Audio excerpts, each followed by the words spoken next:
Okay, so now for this video, we're going to be talking about multiplying fractions. So the step here to multiply fractions, all we're going to do is multiply across.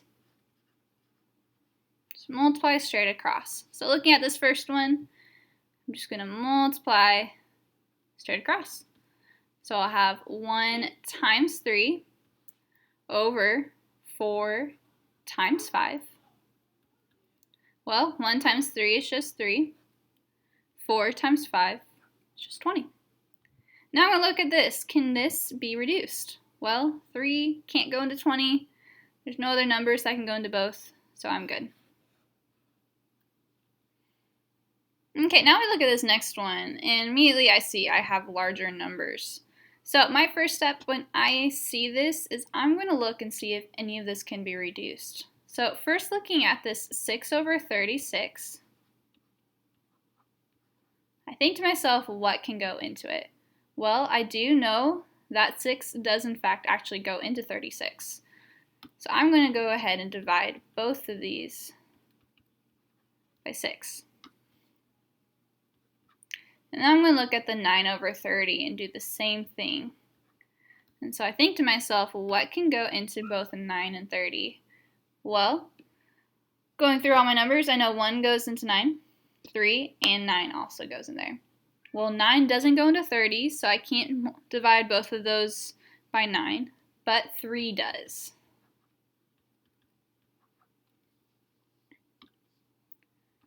And so when I do that, 6 divided by 6, I get 1. 36 divided by 6, I get 6. 9 divided by 3, I get 3.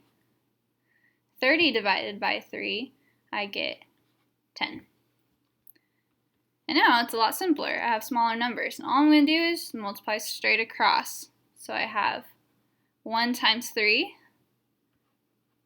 and 6 times 10. So 1 times 3, I get 3. 6 times 10, I get 60. And now again, I need to look and see if this can be reduced. So I see I have a 3 on top and a 60 in the denominator. Well, I do know that 3 goes into 60, so I'm going to divide both top and bottom by 3. And so in the end, I get 1 over 20. So you need to be really careful when doing these, is that on each step, look at your fractions and see if they can be reduced. Because if you reduce at the front end, it's going to make your life a lot easier. Okay, now let's try the next one. So here I see I have an improper fraction. Before I can go ahead and multiply these, I need to first change this to improper. So just like we did in that last video, I'm going to do 5 times 3, which is 15. And then 15 plus 3, which is 18. So I get 18 over 5 times 11 over 8. And then now I'm going to look and see, can this be reduced? Well, 18 over 5, 5 can't go into 18, 5 is a prime number, so nothing can be reduced here. 11 over 8, I have an even and odd number, again, nothing can go into both. So I'm good there. So now I'm going to go ahead and multiply across. So I have 18 times 11 and 5 times 8. Well, 18 times 11, I get 198. 5 times 8, I get 40. Okay, now I pause. Can this be reduced? First thing I always check for to see is whether this is an even number. And looking at this, I do see in fact it is even. So that means that 2 can divide into both. So when I divide 2 from both, I get 99 over 20.